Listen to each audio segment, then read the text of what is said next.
ficado. E, de par com essa indiferença pelo espaço, adquiri um descaso ainda maior pelo tempo. Parece haver bastante, foi tudo o que pude dizer quando o meu inquiridor me pediu que dissesse qual a noção que tinha dessa dimensão. Bastante, mas pouco se me dava a saber, exatamente, quanto. Poderia, está claro, olhar para meu relógio, mas ele, sabia-o eu, estava em outro universo. Essa minha experiência tinha sido, e ainda era, de duração indefinida, também podendo ser considerada um perpétuo presente, criado por um apocalipse em contínua transformação. Dos livros, meu interlocutor desviou-me a atenção para o mobiliário. No centro da sala havia uma pequena mesa para a máquina de escrever. Junto a ela, do lado oposto ao meu, estava uma cadeira de vinil, além dela, uma escrivaninha. As três peças formavam um intricado desenho de horizontais, verticais e oblíquas, desenho tanto mais interessante por não estar sendo interpretado em termos de suas relações de espaço. Mesa, cadeira e escrivaninha constituíam uma composição que se assemelhava a algo por Braque ou Juan Gris. Uma natureza morta nitidamente relacionada com o mundo objetivo, mas onde não havia profundidade, nada de realismo fotográfico. Eu examinava minha mobília, não como o utilitário, que tem de sentar-se em cadeiras, escrever em escrivaninhas em mesas. Não como o operador cinematográfico ou o investigador científico, mas como o esteta puro, cuja única preocupação se cinge às formas e suas relações dentro do campo visual ou dos limites de um quadro. Mas, à medida que prosseguia em minha investigação, essa análise puramente estética de cubista foi sendo substituída pelo que poderei apenas definir como sendo a visão sacramental da realidade. Voltei ao estado em que me encontrava quando contemplava as flores, a um mundo onde tudo brilhava, animado pela luz interior, e era infinito em sua importância. Assim, os pés daquela cadeira, quão miraculosa a sua tubularidade, quão sobrenatural seu suave polimento. Consumi vários minutos, ou foram vários séculos. Não apenas admirando aqueles pés de bambu, mas em verdade sendo-os, ou melhor, sentindo-me neles. Ou, empregando linguagem talvez mais precisa, pois eu não estava em jogo, do mesmo modo como, até certo ponto, eles tampouco estavam, sendo minha despersonalização na desindividualização que era a cadeira.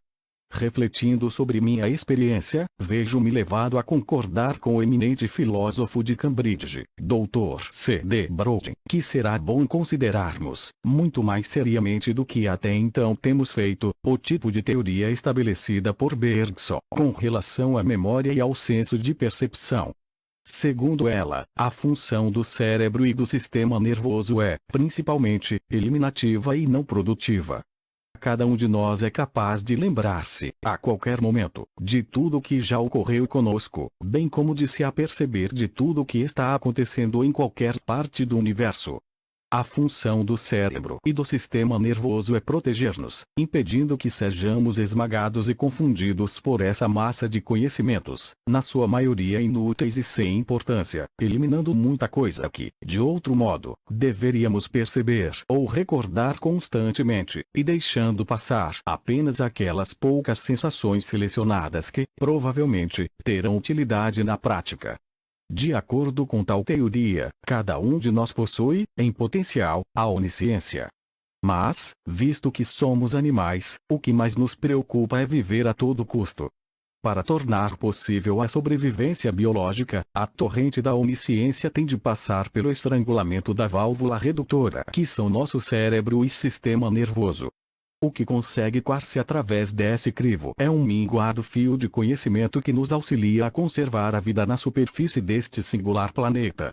Para formular e exprimir o conteúdo dessa sabedoria limitada, o homem inventou, e aperfeiçoa incessantemente, esses sistemas de símbolos com suas filosofias implícitas a que chamamos idiomas.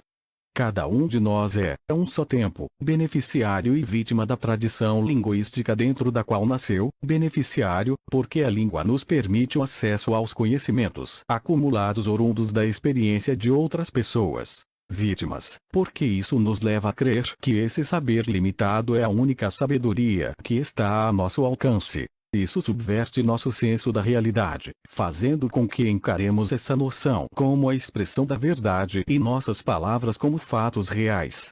Aquilo que, na terminologia religiosa, recebe o nome de este mundo é apenas o universo do saber reduzido, expresso e como que petrificado pela limitação dos idiomas.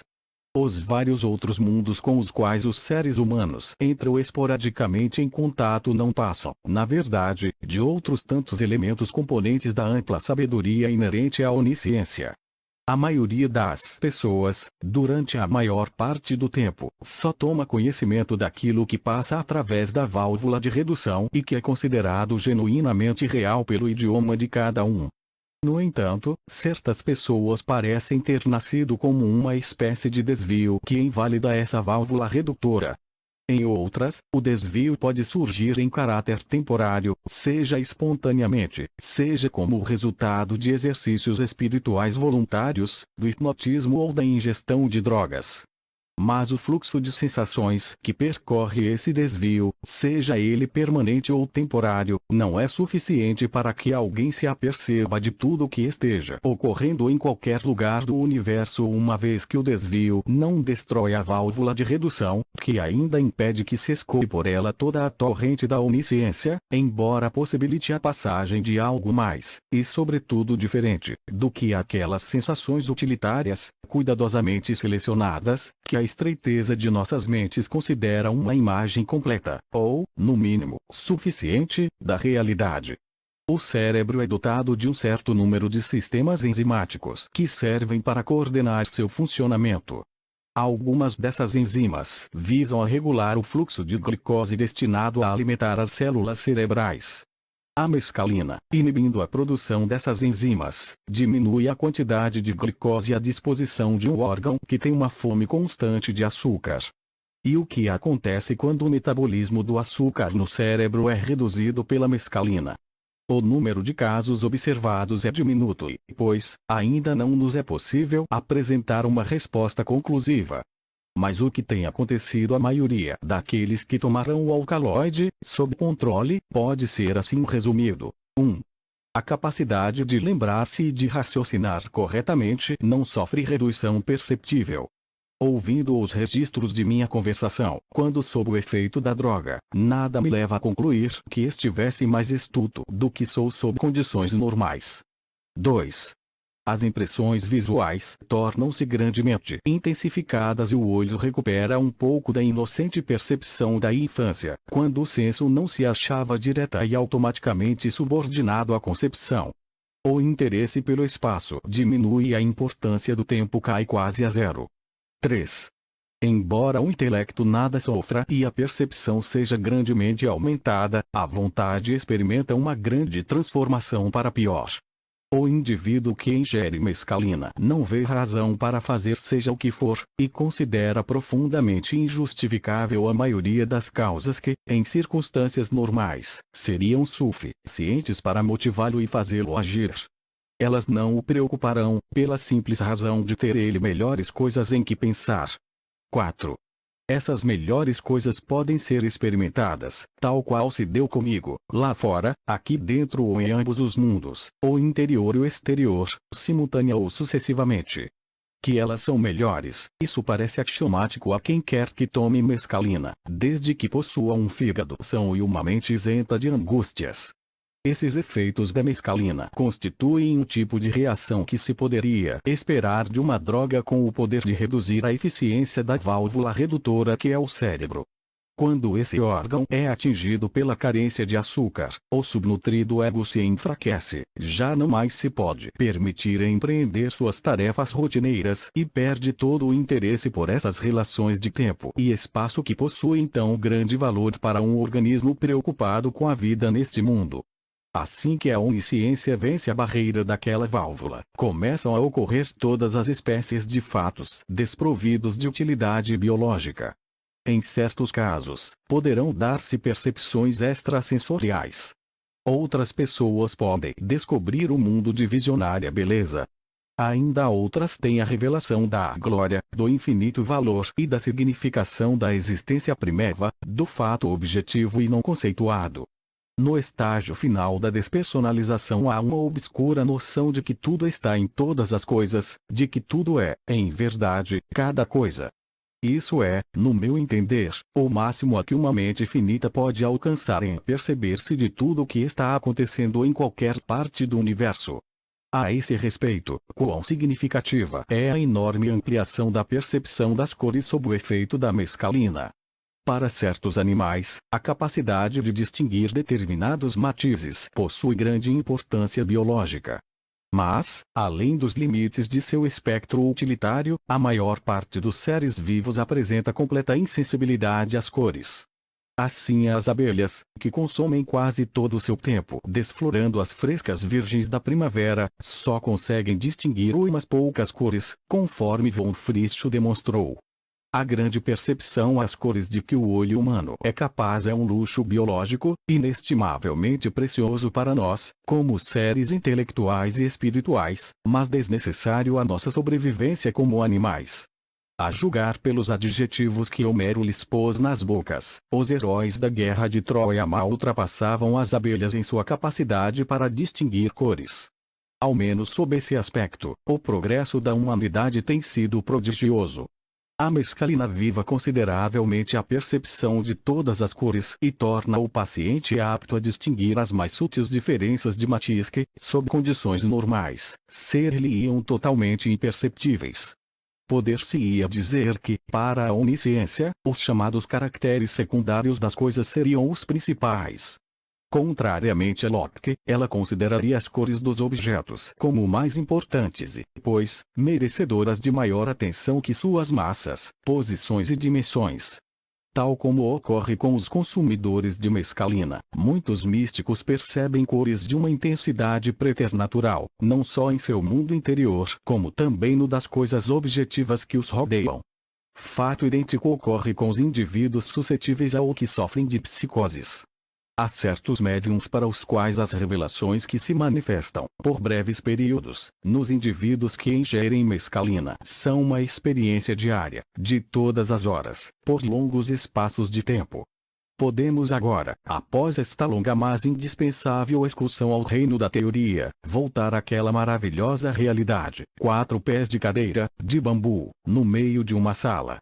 Quais narcisos silvestres de Wordsworth, eles me proporcionaram toda sorte de riquezas, a inestimável dádiva de uma concepção nova e direta da verdadeira natureza das coisas, bem como um tesouro mais modesto, sob a forma de compreensão, particularmente no campo das artes. Uma rosa é uma rosa, e nada mais que uma rosa. Mas esses 4 pés de cadeira, além de pés de cadeira, eram São Miguel e todos os anjos. 4 ou 5 horas após o início da experiência, quando começavam a cessar os efeitos da deficiência de açúcar no meu cérebro, levaram-me para um pequeno passeio pela cidade, no qual estava incluída uma visita, ao cair da tarde, ao que era modestamente considerado o maior drugstore do mundo. Nos fundos do estabelecimento, entre brinquedos, cartões de felicitações e revistas de histórias em quadrinhos, havia, por estranho que pudesse parecer, toda uma prateleira de livros de arte. Apanhei o primeiro volume ao alcance da mão. Continha obras de Van Gogh, e o quadro que surgiu quando o livro se abriu foi a cadeira, aquele assombroso retrato de uma realidade metafísica que o pintor louco viu, com uma espécie de reverente terror, e buscou reproduzir em sua tela. Mas essa era uma tarefa em que até o poder do gênio revelou-se totalmente impotente. Estava claro que a cadeira vista por Van Gogh era, em essência, a mesma que eu vira. Mas, ainda que incomparavelmente mais real do que aquela que a percepção comum deixa entrever, mesmo assim a cadeira do quadro continuava a ser nada mais que o símbolo do fato, embora extraordinariamente expressivo. O fato fora uma manifesta peculiaridade. Isto era apenas um emblema. Esses emblemas são fontes de conhecimento seguro sobre a natureza das coisas, e tais conhecimentos podem servir para preparar a mente que os aceita para ilações imediatas sobre essa mesma natureza. Mas isso é tudo. Por expressivos que sejam, os símbolos jamais se podem converter nas coisas que representam. Seria interessante, sob esse aspecto, realizar um estudo das obras de arte que prenderam a atenção dos grandes apreciadores da peculiaridade. Que tipo de pintura teria Eckhart admirado? Quais quadros e esculturas contribuíram para a experiência religiosa de San Juan de Cruz, de Aquin, de Winnegold ou de William Lava?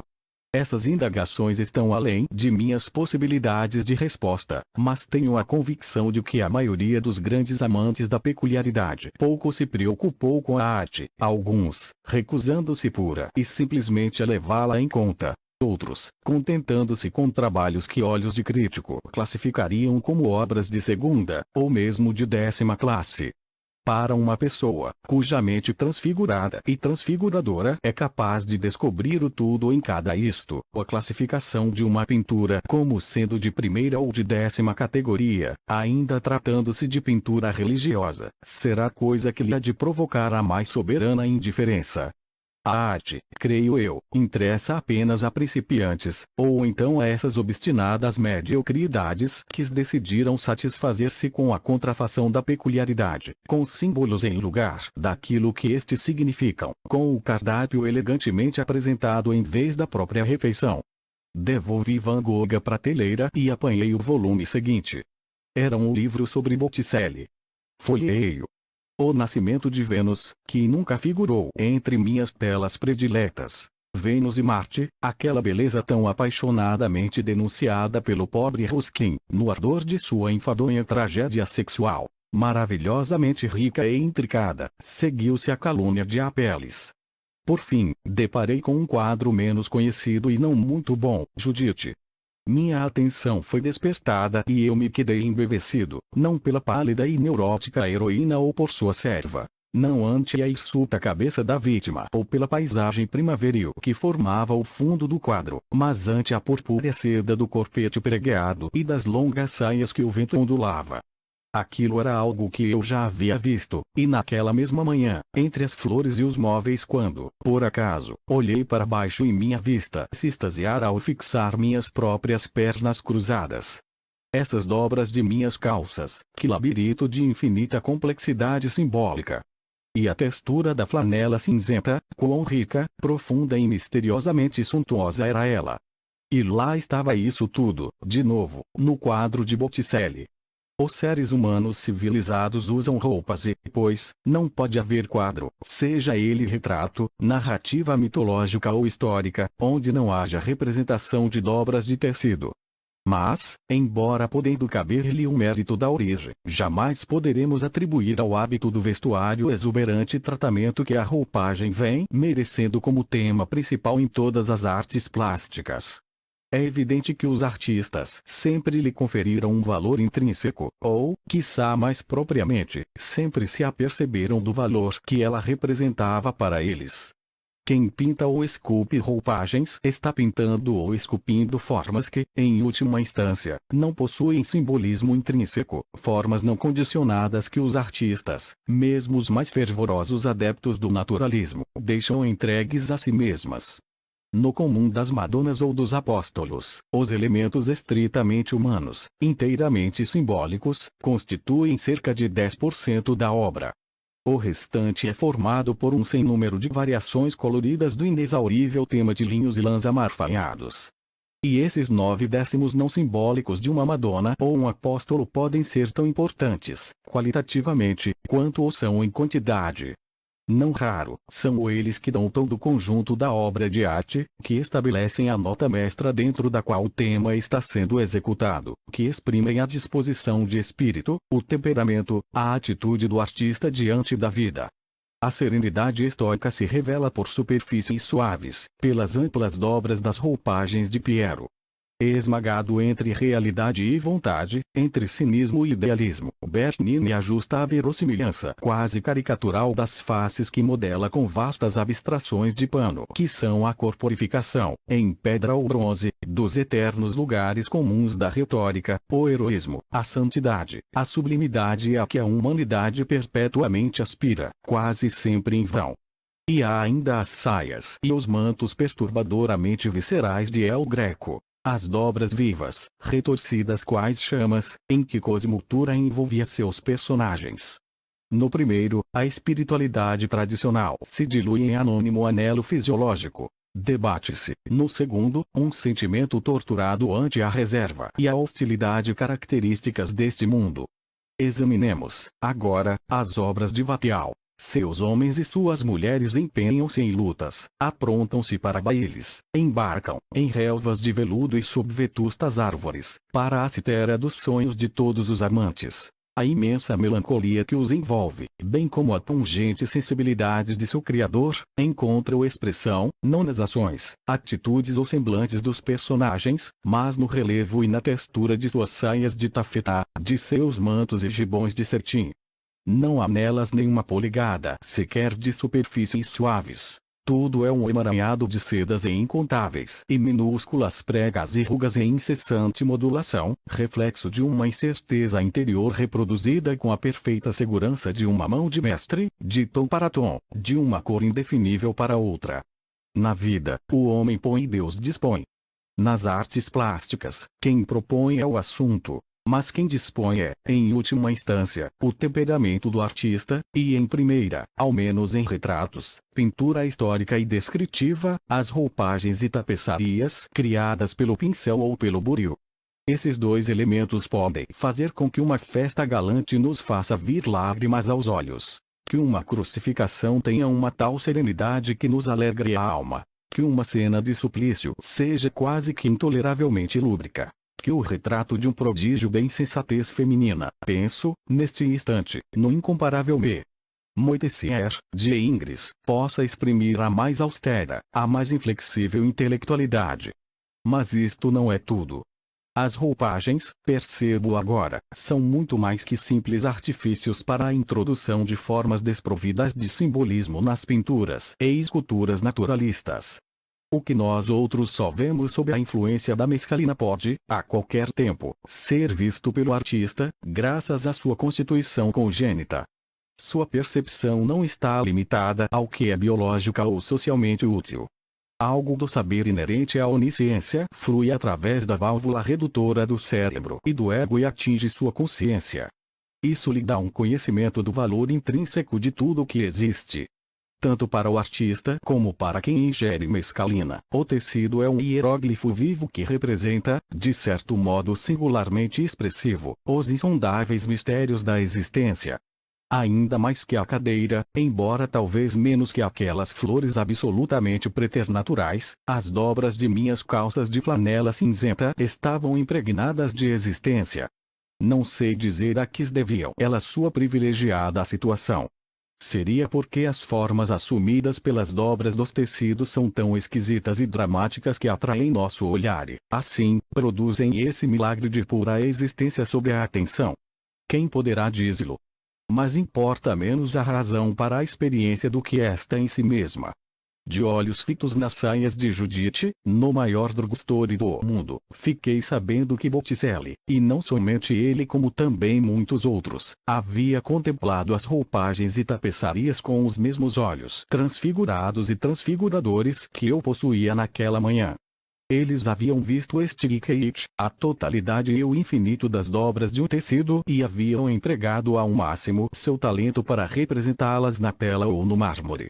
É evidente que não poderiam, de forma alguma, triunfar, pois o esplendor e a maravilha da existência pura pertencem a uma ordem superior ao poder de expressão, mesmo da arte mais sublime.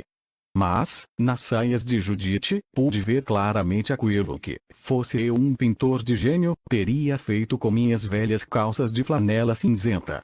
Não seria muito, sabe o céu, em comparação com a realidade, mas bastaria para deliciar gerações e gerações de amantes da arte, para fazê-los compreender, um pouco que fosse, o verdadeiro valor daquilo que, em nossa patética imbecilidade, chamamos simples coisas e desprezamos em troca da televisão. É assim que precisamos ver, fiquei dizendo enquanto olhava para minhas calças ou relanceava os olhos pelos livros recamados de joias nas estantes e pelos pés de minha cadeira infinitamente mais que van Goghiana. É assim que precisamos ver as coisas, tal como elas são. E ainda havia reparos a fazer. Pois se alguém visse sempre as coisas sob esse aspecto, jamais desejaria fazer algo diferente. Haveria apenas de olhar, de ser tão somente a sublime desindividualização da flor, do livro, da cadeira, das calças. Isso bastaria. Mas, nesse caso, e as outras pessoas? E as relações humanas? No registro da conversação daquela manhã, encontrei, a cada passo, a repetição da pergunta: que me diz das relações humanas? Como poderia alguém conciliar essa infinita bênção de ver as coisas, tal como elas devem ser vistas, com os deveres temporais de agir como se deve agir e sentir como é mistério que se sinta? É preciso que sejamos capazes, respondi eu, de considerar estas causas infinitamente importantes, e os seres humanos ainda mais infinitamente importantes. É preciso. Mas na prática isso me pareceu impossível. Essa participação no manifesto esplendor das coisas não deixava lugar, por assim dizer, para as preocupações comuns, necessárias, com a vida humana e, acima de tudo, para as preocupações com os indivíduos.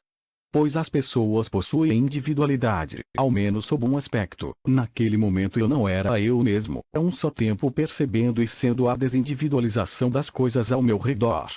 Para essa desindividualização recém-nascida, o comportamento, a aparência, o próprio raciocínio do indivíduo que ela momentaneamente deixara de ser, assim como os dos outros indivíduos, seus companheiros de até então, se não lhe eram desagradáveis, pois a aversão não figurava entre as categorias em termos das quais ela raciocinava, estavam, no entanto, bastante longe de suas cogitações.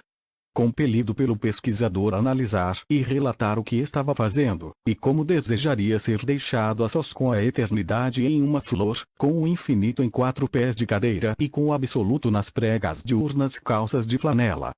Verifiquei que estava, deliberadamente, evitando os olhares daqueles que me faziam companhia naquela sala, que, intencionalmente, procurava não tomar conhecimento de sua presença. E, no entanto, um deles era minha esposa, e o outro, um homem que eu considerava e de quem muito gostava. Mas ambos pertenciam a um mundo do qual, naquela ocasião, a mescalina me havia tirado, o mundo dos personalismos, da dimensão tempo, dos julgamentos morais e das considerações utilitárias. O mundo, e era esse aspecto da vida humana que, acima de tudo, mais desejava esquecer, o mundo da autoafirmação, da convicção, da supervalorização da palavra e das noções idolatramente cultuadas. Nesse ponto da experiência passaram-me às mãos uma grande produção em cores do conhecidíssimo autorretrato de Cézanne, o busto de um homem cuja cabeça estava coberta por um grande chapéu de palha, rosado, de lábios corados, ostentando opulentas e suíças negras e dono de olhos escuros e inamistosos. É uma obra excelente, mas não era como obra de arte que eu a encarava, naquele instante. Pois a cabeça imediatamente adquiriu relevo e ganhou vida sob a forma de um homenzinho que lembrava um duende, olhando através de uma janela que era página diante de mim. Comecei a rir. E, quando me perguntaram a razão, disse, e continuei repetindo: que pretensão! Quem pensa ele que é? Essa exclamação, eu não a endereçava a Cézanne, em particular, mas a toda a espécie humana. Quem pensavam eles todos que eram? Isso me faz lembrar Arnold Bennett nos Dolomitas, disse eu, repentinamente, recordando uma cena que um instantâneo feliz imortalizara, cerca de 4 ou 5 anos antes de sua morte, quando tateava através de uma trilha gelada em Cortina d'Ampezzo. Ao seu redor, a neve virgem. Ao fundo, a atração irresistível dos rubros despenhadeiros. E lá estava o caro, afável e infeliz Arnold Bennett, exagerando, conscientemente, o papel de seu personagem favorito, corporificando ele mesmo. Lá vinha ele, vagarosamente, sob o brilhante sol dos Apeninos, os polegares metidos na cava do colete amarelo que se avolumava, um pouco mais abaixo, na curva graciosa de uma janela estilo regência, a cabeça jogada para trás, como que tentando vencer uma crise de gagueira, sob a cerúlea abóbada celeste. Já não me lembro de quais tenham realmente sido suas palavras, mas seu porte, seu ar e sua atitude pareciam proclamar: sou tão bom quanto essas montanhas do inferno. E, de fato, sob certos aspectos, ele lhes era infinitamente superior. Mas, e ele bem o sabia, não o era pela forma segundo a qual seu personagem predileto, no reino da ficção, gostava de ser. Feliz ou infelizmente, dependendo do significado que se der à palavra, todos nós exageramos ao viver o papel de nosso personagem favorito. E o fato quase infinitamente improvável de se tratar de Cézanne, de pouco lhe valia. Pois o renomado pintor, com seu pequeno conduto para a onisciência a burlar a ação da válvula redutora formada pelo cérebro e o filtro do ego, era também, e tão somente, um duende de grandes suíças e olhar inamistoso. Para descansar, voltei as pregas de minhas calças. E assim que precisamos ver as coisas, tornei a repetir. E bem que poderia ter acrescentado, isto é o tipo de coisa que precisa ser vista. Coisas sem pretensões, satisfeitas com serem apenas elas mesmas, conformadas com suas peculiaridades, não agindo de per si, não tentando, loucamente, isolar-se do Dharma corpóreo, em diabólico desafio à graça de Deus. O que mais se aproximaria disso, disse eu, seria um Vermeer. Sim, um Vermeer. Pois esse misterioso artista foi triplamente bem aquinhoado, com a visão que identifica o Dharma corpóreo com a sebe ao fundo do jardim, com o talento para reproduzir, com a máxima fidelidade, essa visão, dentro das limitações impostas pela capacidade humana, com a prudência para se ater, em suas pinturas, aos aspectos da realidade mais suscetíveis de serem reproduzidos. Pois, embora Vermeer representasse seres humanos, sempre foi um pintor de naturezas mortas. Cézanne, que dizia a seus modelos femininos que se esforçassem por parecer-se com maçãs, buscava pintar seus retratos dentro do mesmo espírito.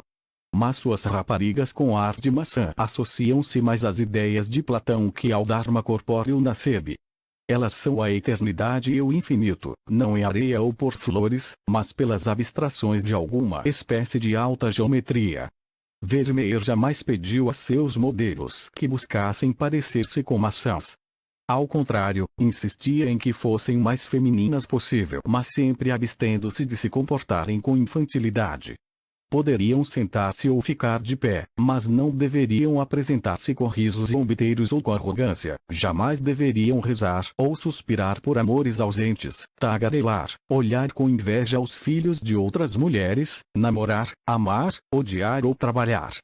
Se fizessem quaisquer dessas coisas iriam, indubitavelmente, mostrar-se mais intensamente elas mesmas. Mas deixariam, por essa mesma razão, de apresentar sua sublime e essencial despersonalização. É de Black a opinião de que as portas da percepção de Vermeer estavam apenas parcialmente limpas. Um único painel atingira uma transparência quase perfeita. O resto da porta continuava enlameado. A despersonalização essencial pode ser perfeitamente percebida em coisas e em criaturas vivas, no divisor entre o bem e o mal. No homem, só podemos vislumbrá-la quando ele está em repouso, com a mente desanuviada, o corpo estático. Nessas circunstâncias, Vermeer pôde ver a peculiaridade em toda a sua celestial beleza, pôde vê-la e, até certo ponto, representá-la em sutil e suntuosa natureza morta. Vermeer é, indubitavelmente, o maior pintor de seres humanos no estilo natureza morta. Mas houve também outros contemporâneos de Vermeer na França, tais como os irmãos Lenain. Eles pretendiam, creio eu, dedicar-se à pintura descritiva. Mas, o que em verdade produziram, foi uma série de retratos, tipo natureza morta, nos quais sua aguda percepção do infinito valor de todas as coisas está presente, não como nos de Vermeer, por um sutil enriquecimento das cores e texturas, mas por uma intensificação das luzes, uma obsessiva distinção das formas, dentro de uma tonalidade austera e quase que monocromática. De nossos dias é Vuillard, o pintor inexcedível, com suas esplêndidas e inesquecíveis pinturas do Dharma corpóreo sob a forma de um quarto de dormir burguês, do absoluto consumindo-se em chamas no seio da família de um comerciante à hora do chá, em um jardim suburbano. A Comissão Europeia que faz que primeiro ansirem andagiste remile comptoir don't le fast leste les passantes cast son jardim d'alteuil, ou veufs de touchensens, lesinias ontileir de triento olivimio que faz com que o antigo lojista despreze barra o faustoso balcão que atraía os fregueses barra seu jardim de alteuil onde, a lisonja imunes, barra as íneas lembram flores de lata envernizada. Para Laurent Tailade, o espetáculo era simplesmente obsceno. Mas, se o antigo comerciante de material ortopédico se houvesse sentado suficientemente imóvel, Vuillard teria visto nele, tão somente, o Dharma corpóreo.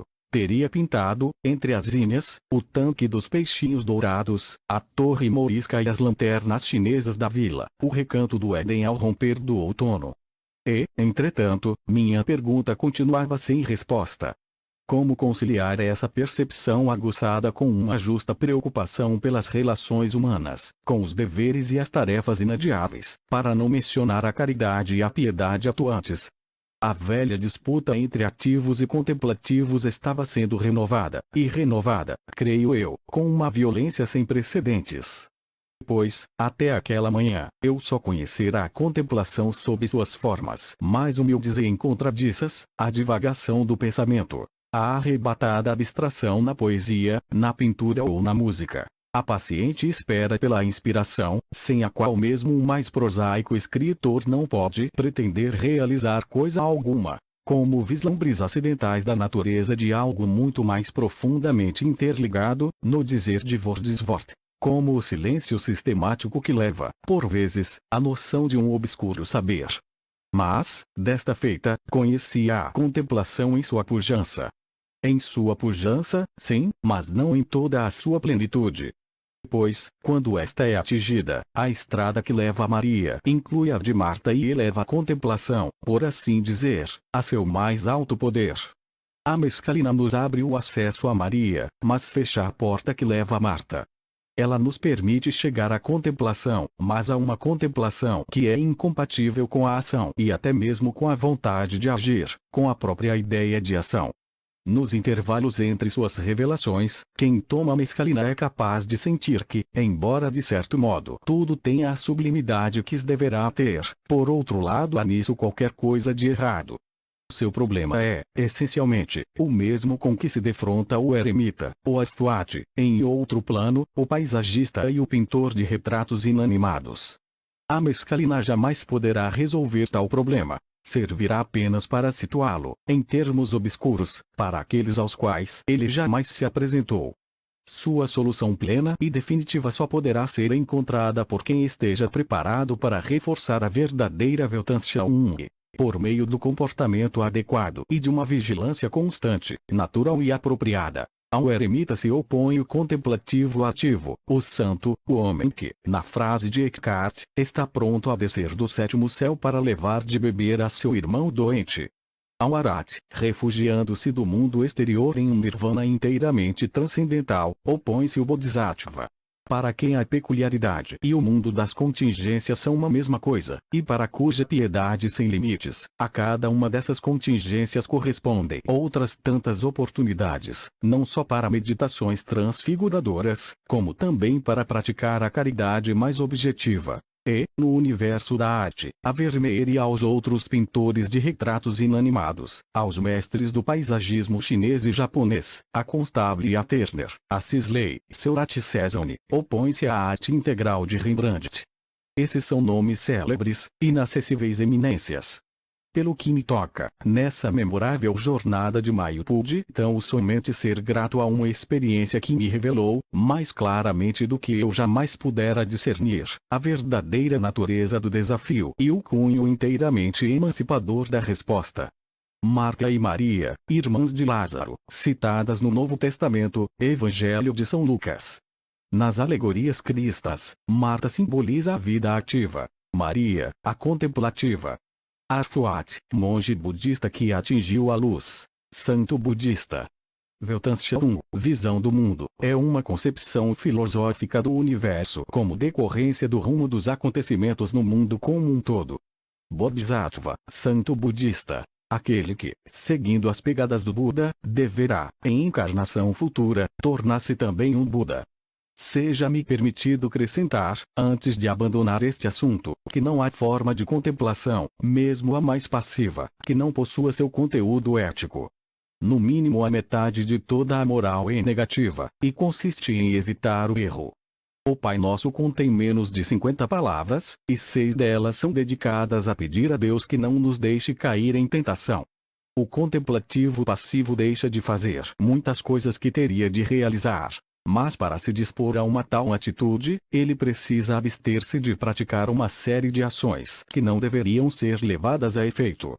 O mal, acentuou Pascal, seria muito diminuído se os homens aprendessem a permanecer serenamente em seus aposentos. Mas o contemplativo cuja percepção haja sido esclarecida não precisará permanecer encerrado em seus aposentos. Poderá sair para seus afazeres, tão perfeitamente satisfeito em contemplar e em ser uma parte da divina ordem das coisas, que nunca ver-se-á tentado a entregar-se ao que Traer me chamou de impuros artifícios do mundo. Quando nos sentimos como se fôssemos os únicos herdeiros do universo, quando o mar corre em nossas veias, e as estrelas são nossas joias, quando todas as coisas parecem infinitas e sagradas, que motivos poderemos ter para a cobiça ou a soberba, para a fome de poder ou para as formas mais doentias de prazer? Os contemplativos não são propensos a se tornarem jogadores, alcoviteiros ou ébrios. Como regra, não pregam a intolerância nem promovem guerras. Não são levados ao roubo, à fraude ou à opressão dos fracos. E, a essas grandes virtudes negativas, podemos ainda acrescentar outra que, embora difícil de definir, não só é importante como também positiva. O orátil contemplativo sereno podem não praticar a contemplação em sua plenitude, mas mesmo assim nos poderão proporcionar informações esclarecedoras sobre outra e transcendente região da mente. E, se praticarem-na com elevação, tornar-se-ão os condutos através dos quais poderá advir uma certa influência benéfica, dessa região ignota, para um mundo de personalidades atormentadas, em constante agonia por falta desse auxílio. Enquanto isso, eu me voltara, a pedido de meu interlocutor, do retrato de César para o que se passava em minha mente ao cerrar os olhos. E o que pude então observar foi curiosamente decepcionante. Meu campo de visão estava repleto de estruturas de cores vivas, em constante mutação, que pareciam feitas de plástico ou de folha esmaltada. Vulgar, comentei. Ordinário. Como os objetos de uma loja americana. Todas essas quinquilharias existiam em um universo acanhado, atulhado. E como se alguém estivesse, debaixo do convés, em um navio, exclamei. Uma loja americana flutuante. E, à medida que eu a observava, tornou-se bem patente que essa loja americana flutuante estava, de certa forma, relacionada com as pretensões humanas.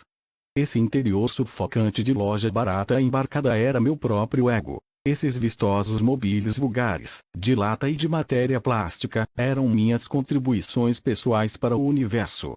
Achei a lição salutar, embora não deixasse de ser constrangedor que ela me tivesse sido ministrada nesse momento e sob tal forma.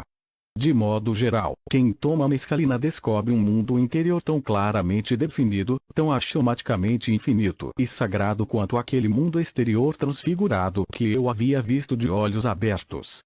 A princípio, minha própria experiência fora diferente. A mescalina me proporcionara, temporariamente, o poder de ter visões de olhos cerrados. Mas não pudera, ou, ao menos naquela ocasião, não o fez, revelar-me uma visão interior remotamente comparável às minhas flores, a cadeira ou as calças de flanela lá de fora. O que ela me permitira perceber, interiormente, não fora o Dharma corpóreo por intermédio de imagens, e sim minha própria mente. Não um padrão de peculiaridade, mas um conjunto de símbolos, em outras